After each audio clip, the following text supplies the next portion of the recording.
Well, this is interesting for Malcolm Jenkins because he's starting to look a little funny in the light, I think, to some people. And I don't know what exactly is going on, but I talked to one player in the coalition, and his response was, someone's lying. The fact that he doesn't know who the person is that's lying isn't a good look for people, especially after Eric Reed did the interview with Slate, where he said that someone from the league had talked to him and asked if this agreement was done, would he stop protesting? And then magically Malcolm Jenkins turns up that same day and says he will no longer raise his fist. I don't think that's a good look for anybody involved in this.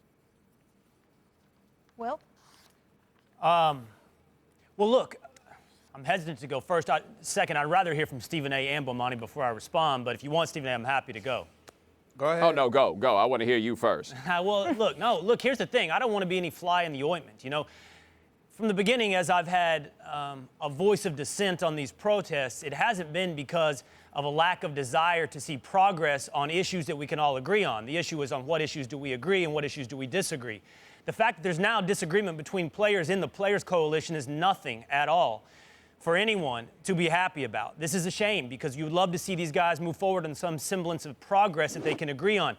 I have respected Malcolm Jenkins throughout this entire process. I have thought the way he has conducted himself has been exemplary, primarily because I felt like Malcolm is looking very intently for a solution.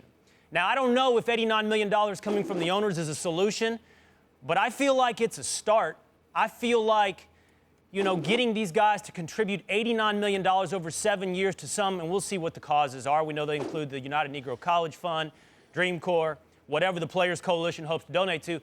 But I think that's something to be proud of. I think Anquan Bolden and Malcolm Jenkins should be proud of that. Well, I'm not thinking about being proud or anything like that. I get where Bomani's coming from in terms of how suspect Malcolm Jenkins may look in the eyes of some people. I just don't think Malcolm Jenkins nor anybody else should care at this particular juncture. You have to remember that when they were protesting, you're protesting inequality, oppression, police brutality, the relationships of disenfranchised community with law enforcement officials, to be specific. And because those were the issues that you were protesting, you weren't necessarily protesting against the NFL, but the NFL was suffering because of it, because NFL players were taking these positions. And as a result, there's a segment of our populace who turned against the league itself. It affected ratings, it affected revenue, and obviously that means the bottom line was being affected. So if you're Malcolm Jenkins, what you're saying is, okay, we have a situation where owners are willing to give close to $100 million to worthy causes, to assist in worthy causes that directly affect and impact minority communities throughout this country. We still don't know all the details, so I'm not going to go out front and center and acting like this is a finished product by any stretch of the imagination. But in the same breath, if you're Malcolm Jenkins and you're saying the objective and the goal was to bring attention and to get assistance in addressing these issues from billionaire owners with cachet to help provoke change, then I think that's a significant step in the right direction. And if that's what's transpiring, I don't think that Malcolm Jenkins should be concerned about how anybody else is looking at him in regards to that. Let's take a big picture look at it.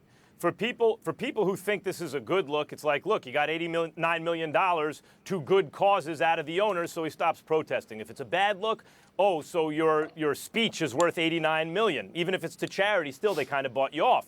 I take a bigger look than that.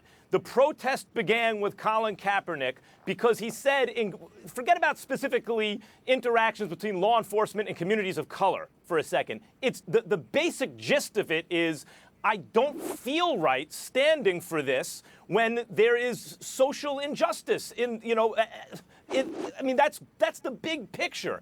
And when Trump went at the players and said they should be forced to stand, then everyone lockstep said, wait a minute. And it became a bigger issue. And really what we're talking about is, if that's in Malcolm Jenkins' heart, he feels good now about standing because he extracted money, or the money was extracted from the owners, that's fine. But the protest really wasn't about the NFL. It wasn't say, hey, NFL, do more for communities. It was really, I don't feel good, said Colin Kaepernick, about standing for this anthem right now, given what's going on.